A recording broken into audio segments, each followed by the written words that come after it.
Dear Holy Apostle, Assalamu alaikum. In the name of Allah, the Beneficent, the Merciful, to whom all praise is due, whom we forever thank for giving us the most honorable and humble Elijah Muhammad as our divine leader, teacher, and guide. I want to put what I'm going to say to you on this tape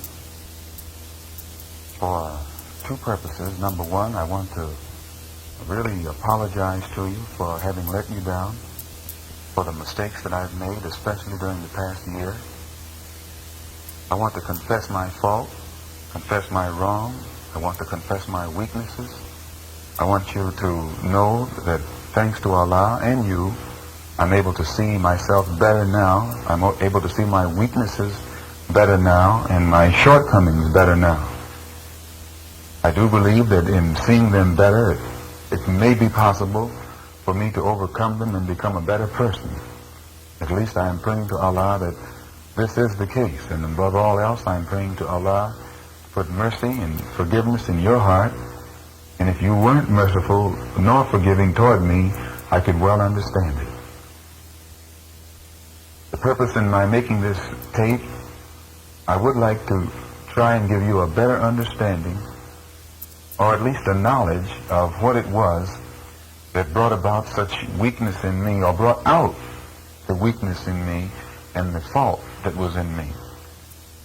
And by telling you how it developed in me and what made me do what I did, perhaps it might be possible to prevent the same thing from happening to someone else who may be well-meaning, but who at the same time, through certain exposure and conditions, can fall victim to the same thing that I fell victim to.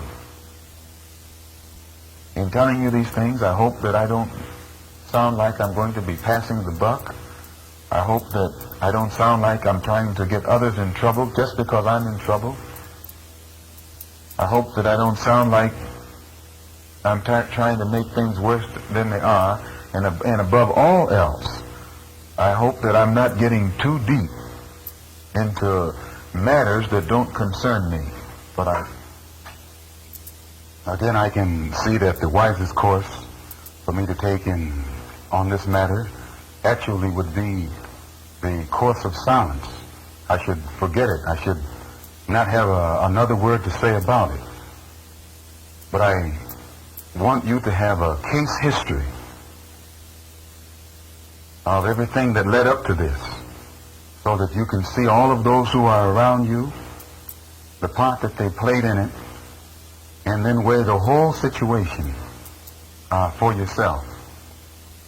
And it will probably serve to better help you protect yourself in the future against the repetition of the same thing. As I was telling you the other night, on Savior's Day, I was teaching at the mosque, and the Friday night that the school graduation classes were to take place, I was officiating. And it was during those graduation, if you recall, many of your own grandchildren, members of your own family, were participating in those graduation exercises. And it just happened that no matter where I've ever been, I've always tried to teach the respect to the Muslims for your family. I've always tried to push this, not artificially, but in sincerity. And so I'm very sensitive whenever I detect any lack of respect on the part of any audience where your family is concerned. Because respect for your family is respect for you. This I also have always felt. So when I was introducing certain members of your family that night, I noticed a coolness in the audience. And in my teaching, I mentioned this in an indirect way to try and make them see the importance and the honor and the blessing of having members of a divine family present, especially in the same city where we are. And it was mostly Chicago Muslims at the mosque at this time in Chicago. And after the meeting was over, I was speaking to different members of your family, and I was telling them how I noticed that this coolness existed, and that and they were well aware of it themselves. And I told them that I would like to help them do whatever I could to correct it, because it's impossible for the mosques around the country to be progressive and high-spirited unless number two is. And it's impossible for number two to be progressive and high-spirited unless the Muslims there have the right attitude toward you. And they can't have the right attitude toward you without at the same time having the right attitude toward your family, especially the members of your family who occupy positions in which they are greatly active in the nation with the other believers. So I told them that I would like to help. And I want to point out at this time, the Holy Apostle, that at that time that I expressed this desire to help, I had no intention to delve into your family affairs, nor into their affairs. I had no knowledge of your family affairs. At this particular point, I knew absolutely nothing about that which I was going to run into. And I just frankly believe that it was Allah's will that I ran into it the way I did.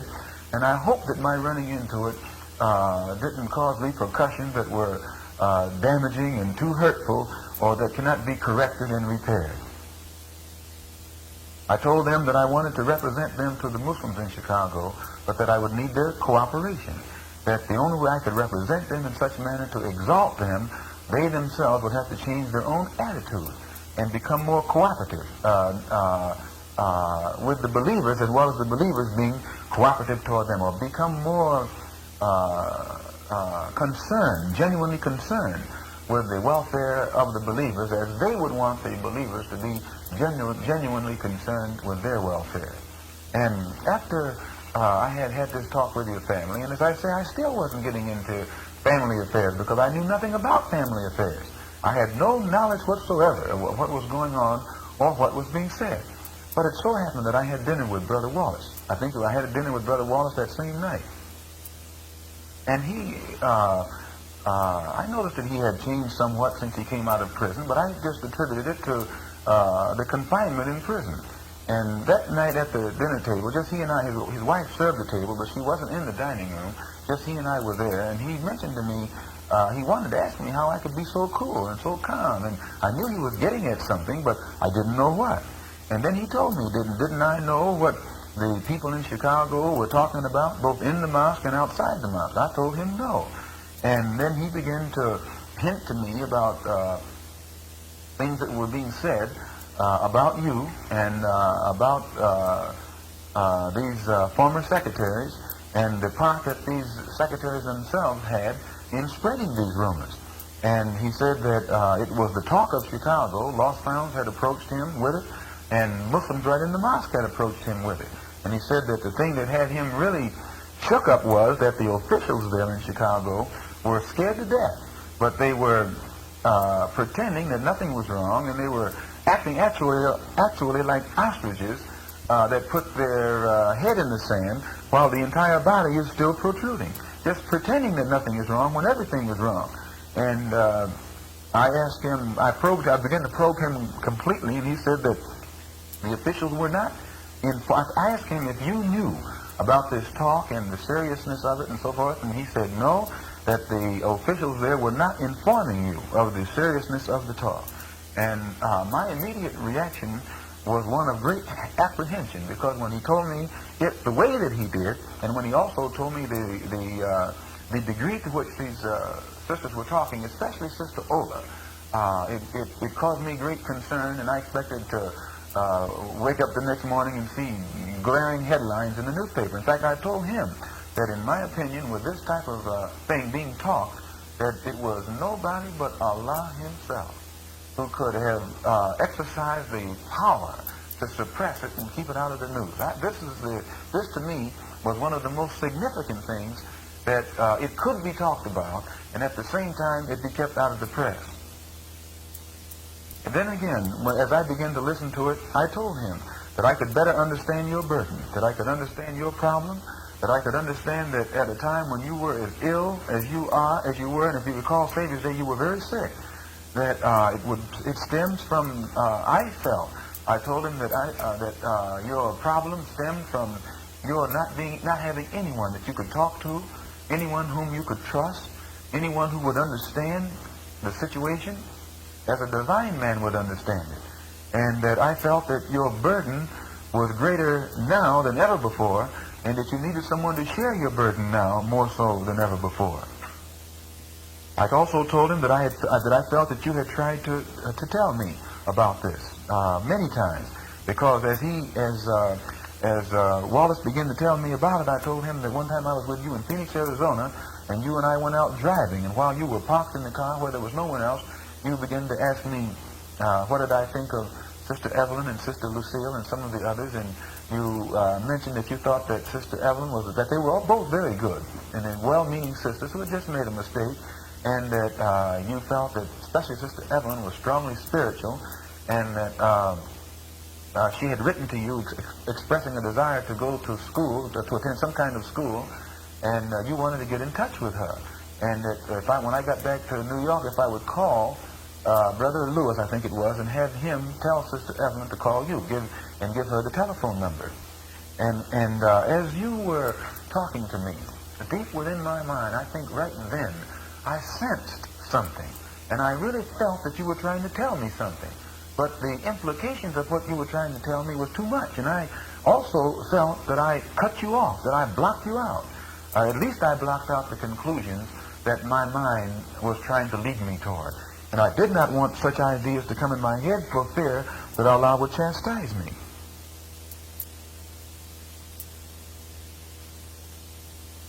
What I'm saying is that deep in the back of my mind, I really knew what had happened.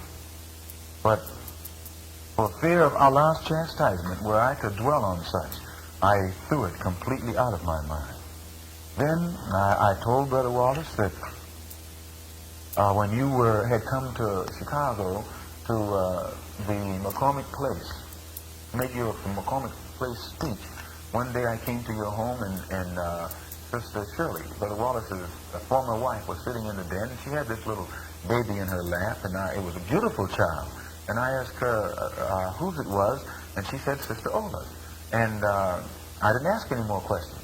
And then a little while at it, Sister Ola came down. You brought Sister Ola downstairs, and I was shocked when I saw her because her general appearance had changed so much since I last saw her. Her attitude and appearance had changed. And also I could tell by the look on your face that something very serious was wrong. And I threw it out of my mind. That night at the table, when you come back in, you were calm, you had recomposed yourself, and I would not let my mind dwell upon what I thought existed.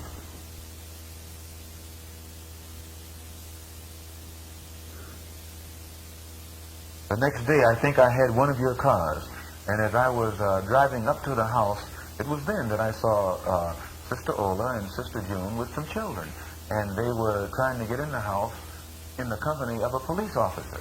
And as I was about to drive in, your grandson Hassan drove up and told me to go to the university, not to go to the house. I went on to the university, and later on Brother Hassan came there. And when he, in fact, while I was there, Sister Bernice and some of the other secretaries also came. None of the secretaries went to the house that day, at that particular time. In fact, they even ate at the university that day. And when Brother Hassan came over, I told Brother Hassan, I said, listen, Brother Hassan, if there's anything I can do, if there's anything I should know, and there's anything that I can do to help, let me know. And I pointed out to him, I said, I'm a grown man. I said, when I came into Islam, I was a grown man. I never have believed in any kind of spook, and that I will do anything within my power to help the messenger. It doesn't make any difference what it is. And I knew he got the point at what I was talking about. And right then and there, I threw it out of my mind again, completely out of my mind. Never came back into my mind. And I would never let my mind reach any conclusions, even based upon the evidence that I constantly was exposed to. I told Brother Wallace that I really believed that you were trying to give me a knowledge of the predicament that had taken place, because one time I was visiting you in Phoenix again, and you were having a conversation on the telephone, and the nature of the conversation, I wasn't trying to listen in, but the nature of the conversation was such that it just took place in front of me. And I wasn't trying to reach any conclusions from it, but I could tell that you were talking on the other end to a sister, and that no Muslim sister or lost found sister could have given you the type of argument that was being given. They would not have the nerve. There's no relationship that could have existed that would give any Muslim the nerve to engage you in the type of argument that was taking place if the relationship was not something very personal. And I thought over that conversation for a long time, and I said to myself that I absolutely believe that you were trying to let me see something that would be more than what I knew, or you would not, because you could have just cut the conversation off. And as it was, you did hang up, and she still called back. And I gleaned then that it was Sister Ola, and still, I threw it out of my mind. As Allah is my witness, I never let any of that stay on my mind. And right up until the time I sat down at the table with Brother Wallace, I never came to the conclusion in my mind of what actually was taking place. When these different things, when I was exposed to these different things, I just threw it out of my mind. Now then, when Brother Wallace began to tell me these things, I told him outright that the messenger needs help, and that he, as his son, should be helping you now more so than at any other time. He had no business coming out of prison, closing his mouth, calling himself not able to speak, but he should be on the rostrum helping you, and he should be on the rostrum helping you, especially in the city of Chicago. He told me how when he got out and he began to hear these rumors, he went by Sister Ola's house, and she had a very nasty attitude, and told him, "Come, I want you to see your little brother." And then she sat down and started telling him a lot of different things. And I will say that at that point, he never did go into any detail. He was very respectful in his skirting, even details that she probably had told him. But she had told him something that had him shook up. And others of them, I think including Sister June, had also told him something that had him all shook up. And he mentioned that of those who were in Chicago, the one that was doing the less talking, seemed to be the less vindictive, was Sister Evelyn. And because of other parts of Brother Wallace's attitude, I was reluctant to just take everything he had to say just on face value. I did tell him that I would like to talk to Sister Evelyn. Now, I had, for the first time in 3 years, I had spoken with Sister Evelyn.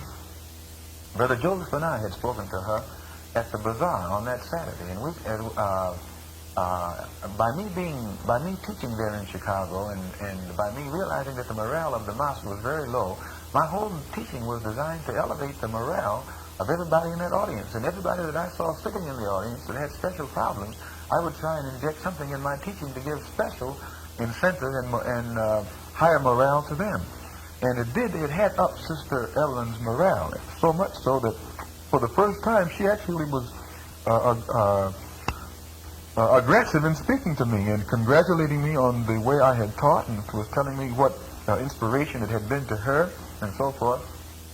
And then in turn I was giving her encouragement, and Brother Joseph and I were standing there telling her how no one should let the mistakes that they made stop them from going forward in the future. Mistakes that they made in the past should not be used to stop a person from going forward in the future. And that these things actually all helped us rather than hindered us, especially if we had a proper understanding of them. So that had been 2 days previous. So when I began to talk with Brother Wallace and these other things came up, I told him that I would like to talk to speak with Sister Evelyn. So he invited Sister Evelyn to come to his home that evening, and I spoke to her there. And I spoke to her in the living room. He was in the dining room, I think it was. And again, I did not probe into your affairs at all. I told her that I, for the first time, understood, rather knew of the problem. She was shocked herself that I didn't know it. She thought that I had known it. I told her, no, I knew nothing, absolutely nothing. and that this was my first exposure to it, but I did feel that I understood it, and I would like to be able to do anything within my power to help the messenger in some way carry this burden or correct whatever needed to be corrected, or anything to just be of help. And as I spoke to her, I will say she had a very respectful attitude toward you. She never spoke with any kind of hostility or disrespect toward you or about you, and explained how she believed in the prophetic fulfillment of these things. In fact, it was the conversation right there with her that gave me a deeper insight into the prophetic nature of this particular situation. And I might add that Brother Wallace had condemned your prophetic interpretation of it. He had said he didn't believe that it was anything to do with prophecy, but that you had used this in order to get these sisters to go along with it. He did say that. And I noticed when Sister Evelyn was talking to me that she was extremely hostile toward your family. Her hostility was not directed toward you, but it was directed toward your family. And she pointed out that it was your family's attitude toward her and toward these other sisters that made them so hostile, and that had them going out there in the street acting the way they were. That they felt very hurt. So I didn't see her anymore after that. And also, to get back to Brother Wallace, he told me that your family had thought that I knew about these things, and at the same time that they thought that I knew, they also feared for me to know. They did feel that you needed help, but they wanted Wallace to be the one to help you. He told me that they didn't trust me. They thought that I was too big, that I was also too ambitious. And it wasn't hard for me to believe this, because I had always seen signs that indicated this. Although everyone in your family has always treated me with love and respect, at the same time, I always sensed that I appeared as a sort of a threat of some sort, and I did not ever feel that I was completely trusted and accepted. I did feel that Brother Wallace trusted me and accepted me more so than anyone else did. So I told him that I believed that he was the only one who could help you, and that I could help him help you. This was what I told him. I told him that if it were up to me to help in a forefront capacity, that I would not get the cooperation of your family because they were cautious of me. They were suspicious of me. But they had great confidence in him. So therefore, the one who would most logically, in my opinion, be cut out to help you, it would have to be one of his sons. And I told him that if he would take the steps to help you, that I would work with anyone, and I would certainly work with him. And that I'd be just as faithful to him as I had been to you.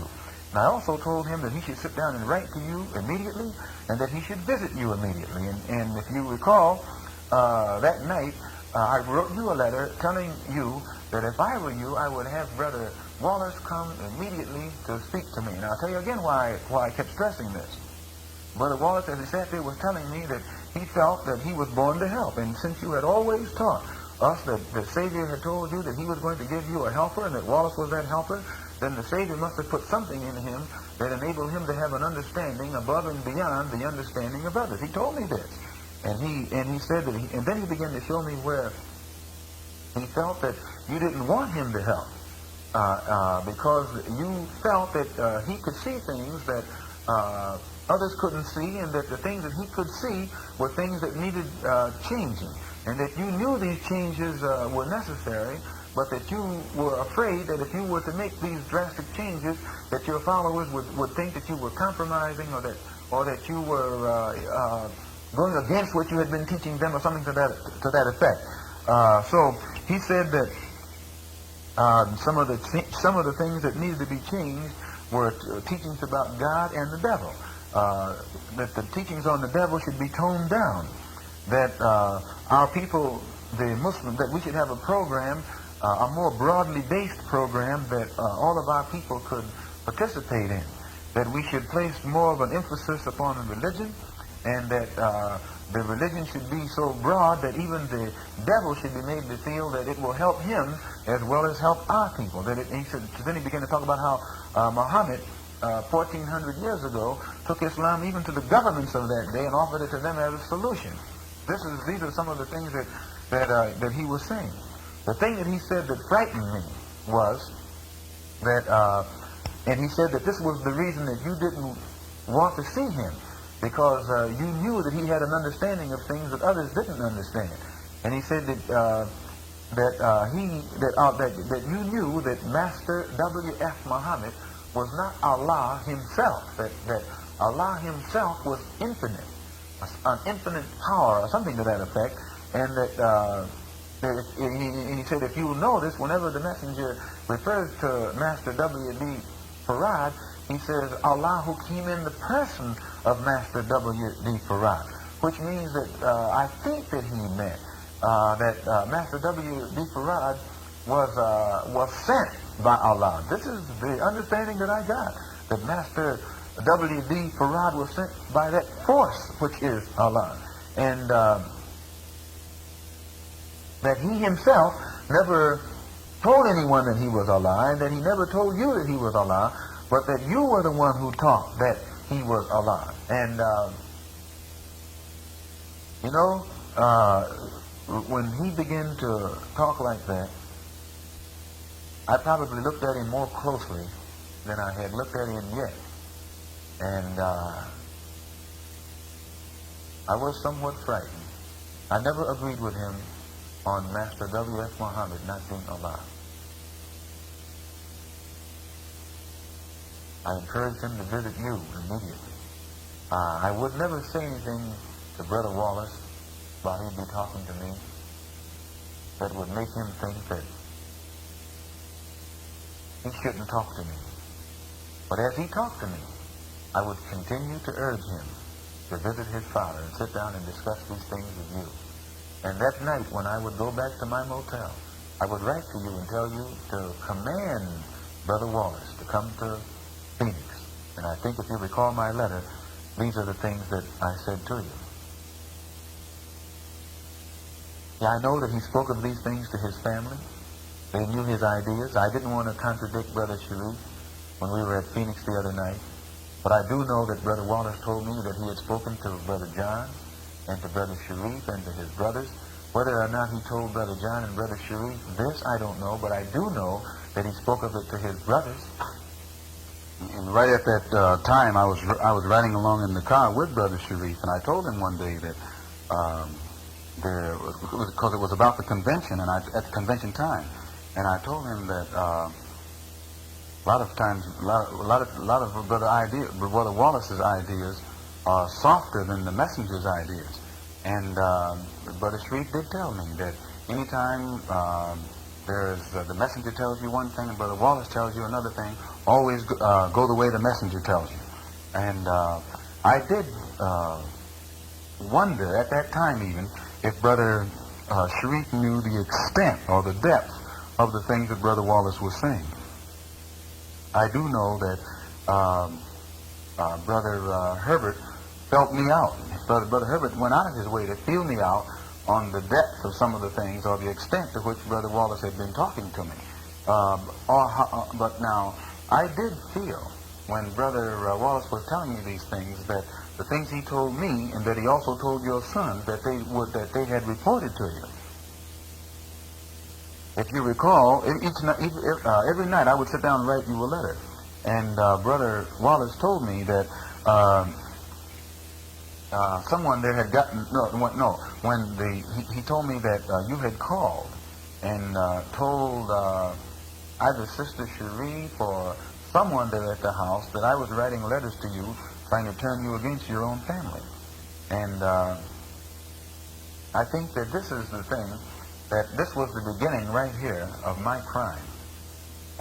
When Brother Wallace told me, when I say the beginning of my crime, this right here was the beginning of my own weakening, although at that time I didn't realize it. Because I believed enough of it to make me cease speaking to you as clearly and as frankly on everything that I was running into. When he told me that you interpreted the letter that I had written to you as an attempt to turn you against your family. Well, this frightened me to death, because from what I saw in Chicago, your family's condition and your family's reaction and your family's attitude was the thing that I felt you needed to know the most about.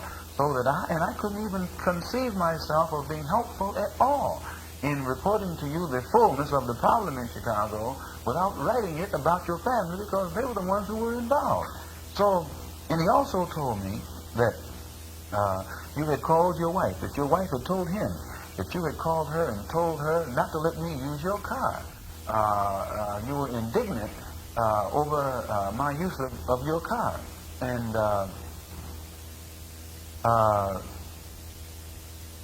then as he was telling me this, he'd tell me, he said, now you see, Brother Malcolm, this is not the messenger.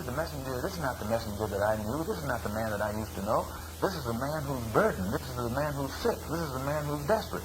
He actually created an image wherein he was showing me that you were two different people. In one instance, you'd be a divine man, but in the next instance, you were a man who was beset with problems and sickness, and you were striking out in defense of yourself. And I listened to him. And today I must confess that it went deeper into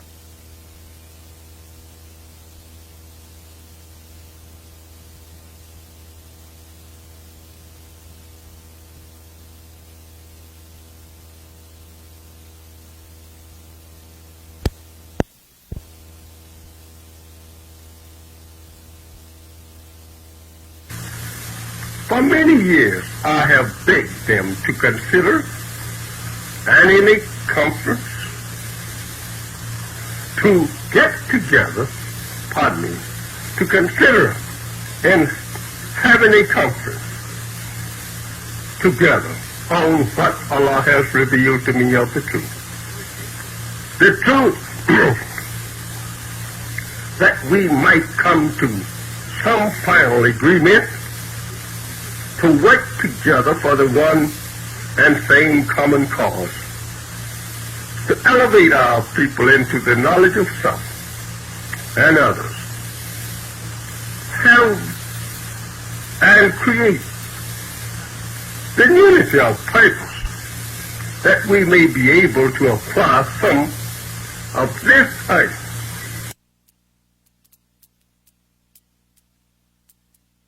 As it went into me at that time. At that time, I called myself defending you and justifying anything that you did. I thought that I was justifying it, and but instead, it was seeping into my mind. And today, I'm just sorry, and I hope and pray Allah will forgive me and put it in your heart to forgive me for allowing myself to become infected by poison. I mean, and when I say poison, I mean poison. Brother Wallace also told me that that you had called Brother Sharif and told him that be very careful of me, because I was involved in a plot with Brother Minister Lewis and Brother Minister Lucius against you, and that I should be watched, and to get me out of Chicago, back to the East Coast. And so, well, as you know, I left Chicago, and I never mentioned this thing to you again. I never brought it up. And when I spoke to you the next morning and you told me to go back to the East Coast, I went back to the East Coast and I was glad. And I had never spent 2 weeks in any city that made me more filled with fear and apprehension and everything else than I was filled with while I was out there in Chicago. I was happy to get away. But I did see while I was there that they had a serious problem in that mosque and a serious problem in that city. And I made up my mind when I came back to the East Coast that I was going to do everything within my power, even more so to prove to you that I wasn't against you, that I wasn't plotting against you, and that I would be willing to sacrifice my life and my time and my family and my everything to try and prove to you that I was not against you. This was the thing that was foremost in my mind. And I should also tell you that while I was there in Chicago, I listened to Brother Wallace, his analysis of the situation there. Some I agreed, some I disagreed. He pointed out how the officials have been affected by this situation and were taking advantage of it. That people in Chicago were saying that officials were taking advantage of it. They were accusing different ones of doing much wrong. And I told him that I agreed that probably with a knowledge of such, they would take advantage of it, and they would lose their spiritual strength and end up doing things that they were not supposed to do. I agreed with him that they seemed scared, that they had changed greatly, that they seemed cold and impersonal and inconsiderate and very hard on the believers, and that and that they were trying to use their authority to force the believers across the country to do something instead of using inspiration and instruction to get them to do it voluntarily.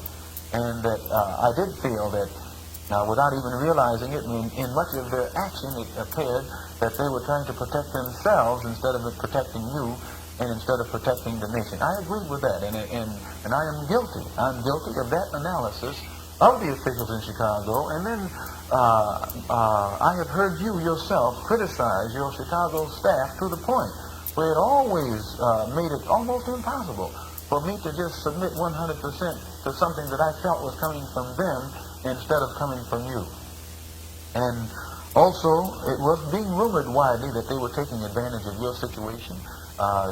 Captain Muhammad told me one day that they suspected Brother John of running around with women, that his wife had found motel keys in his pocket. They had found motel keys in his pocket, and they really believed that he was weak for women and that he was running around with women. And when Captain Muhammad was telling me that, I said to myself, now how can he tell me this? He's the Assistant Supreme Captain, and if he knows Brother John is doing wrong, why don't he step in and check him? Why don't he step in and reprimand him or handle it? He also told me that they suspected Minister Milton of running around and doing things that were other than right, and that they thought that he was going with a woman and he had all these children and of his own. And I said to myself then, as Captain Muhammad was telling me this, because at the time Captain Muhammad was telling me this, I knew nothing about the Chicago situation. I knew nothing about anything in Chicago. Brother Wallace did tell me that Brother Milton had made the statement that the reason don't nobody bothering him is because he got too much on them. And this was Brother Milton was the one that was being accused of having changed so much and had become, even his clothing was sporty, and he began to be more of a sport than a minister. And it was suspected, as I said, these things, but Milton was saying that they better not ever do anything to him because he knows as much on them as they think they know on him. This was the type of talk that was going on at that time in Chicago. But Wallace also told me that Captain Muhammad had told him that I was doing the same thing, that they had a lot on me. And I told Brother Wallace that this was wrong, but that I did feel that they had been spying on me, trying to get something on me, although up until that moment, I didn't know why. And I told him that I had felt that Brother Joseph had become just like a cop. He had ceased being a brother. I felt more, when I was around him, I felt like I was around a cop more than I felt like I was around a brother. And as I might point out right here, dear Holy Apostle, and I have been teaching this from the rostrum, that there are two kinds of officials. There are two kinds of cops. There's the kind of cop who stands in front of the stop sign, or rather there's a kind of, when you come to the stop sign, there's a kind of cop who stands right out there on the sidewalk and let you see him because he doesn't want you to run past that stop sign and hurt yourself or harm yourself. Now that kind of cop is a brother. He is trying to use his position to keep you from breaking the law so that you won't harm yourself. And then there's the other kind of cop who will duck behind the sign. He wants you to run it. He wants you to break it.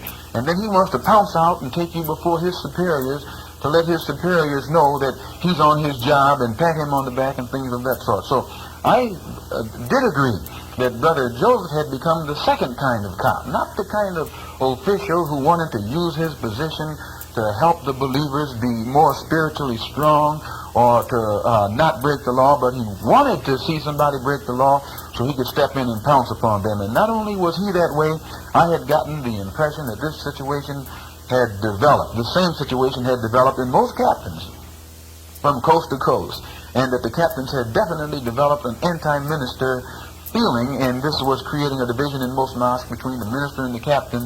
And you yourself know how many splits have come into various mosques just in the past 2 years. And each time the split took place, it would be between the captain and the minister. Like the St. Louis situation, it happened in Boston, it happened in Washington, D.C., it happened in Philadelphia, it has happened in many different mosques. And it has happened during the past 2 years. It happened down in one of those southern mosques between, what's his name, the former captain in Washington that went all the way down to North Carolina someplace and messed up. It went out of his mind. So I was telling Brother Wallace and I were discussing all of these things. And some I agreed with him on, and some I didn't agree with him on. And I'll tell you outright, the main thing I never agreed with him on was that about the Savior. I've always known that Master W.D. Farad is Allah. I believe that Master W.D. Farad is Allah, and I believe that you are his messenger. I believe that your program is right, and I believe that your teachings are right, and that it was my belief in this that made me as successful as I was. Especially it was my firm belief in this that enabled me to stand up in the face of all opposition on television, on radio, before colleges, and before people out in the street at mass rallies, and support your program and present your program and represent your program. It was my faith in it that enabled me to represent it. So when I saw as Brother Wallace and I would discuss these things again, my constant teaching to him or advice to him was that he should immediately go to Phoenix and sit down and talk with you. And I told him that you probably are more open-minded than he realized, and that I had found the best way to talk to you was in Phoenix, not in Chicago. And I had also found the best way to talk to you was when nobody else was around. I told him that there was nothing under the sun that I wouldn't discuss with his father as long as nobody else was around. But the only time I was silent on many things was when somebody else was around. And he told me that you didn't want to see him, and that he did. He said that he felt that you didn't want to see him because you knew you were wrong, and that he would tell you were wrong, and things of that sort. Now, and this is why I would write the letter to you and tell you that I believe you should command him to come there and see you. He had said to me that, he was ambivalent. That is, he was, in one instance he would be supporting you, and in the next instant he would be criticizing you. For instance, he would support. I asked him for different ways to teach a defense, and he began to show how the Quranic justice is you weigh a man's bad is weighed against his good. His mistakes are made against his non-mistakes, his contributions. Now, so that a man on the scales of history is weighed Quranic-wise. His good deeds are weighed against his bad deeds, and as long as his good deeds greatly outweigh his bad deeds, then the scales of justice swing in his favor. This is the way he said that the Quranic law is, and that by according to the Quran, you were completely justified and had a good explanation, a good defense. Also, he pointed out that a man can have more than one wife. But where he was condemning, his condemnation came in because he said that if this situation existed and you had taken them as such, then they should be treated as such. They should not be treated as someone who had committed some kind of crime or who had broken some kind of law. And that these sisters should be put in homes and given under some kind of jurisdiction and be given some kind of protection and respect. Well, I'm going to tell you that I did agree that I felt that those sisters should be protected. Now, I'm going to tell you, I felt that they should be protected also because I don't trust women. And I felt that I was afraid of them getting out there and doing a lot of talking, and I felt that the best way to keep them from talking was to put them under somebody's jurisdiction. And so I agreed that they should be under some kind of jurisdiction. And as my recent letter to you implied, I believed in that 100%. Now, so much for that. I told you that, the Holy Apostle, to give you some kind of idea of the situation that I ran into in Chicago. And it was a situation that was a trial to me. And I can see today more so than I could see then. that it was a trial to me. It was a test to me. It was a test to my faith in you. It was a trial of my faith in you. And I'm hoping and praying to Allah that I have not failed that test, that I have not failed that trial. I left Chicago and began to run all over the country. And I probably taught more different places St. Xavier's Day than ever before. I made myself tired. And at the time that I was doing all of this running around, I probably justified within my own mind that I was trying to prove to you that I was with you. But today, as I look back at it, I could have been trying to prove to myself that I was with you. Not to you, but to myself. It was no test to you, but a test to myself. Deep within my mind, much of what was said to me affected me, and I didn't want to admit it to myself. And it weakened me, and I didn't want to admit it to myself. All the running around, the overwork that I did. Today, when I look back at it, I have to agree that the torturous indecision was going on in my subconscious mind. And probably had I faced up to it, I would have gone right directly to you before. And so I just kept putting it off and putting it off. And I heard that when I went to Phoenix and you began to tell me about it, you gave me courage, because it wasn't so much you explaining it to me that gave me the courage. It was the fact that you expressed confidence in me and surprised at my understanding of the spiritual side that gave me the confidence. As long as I know you got confidence in me, that's when I have confidence in you. Mike,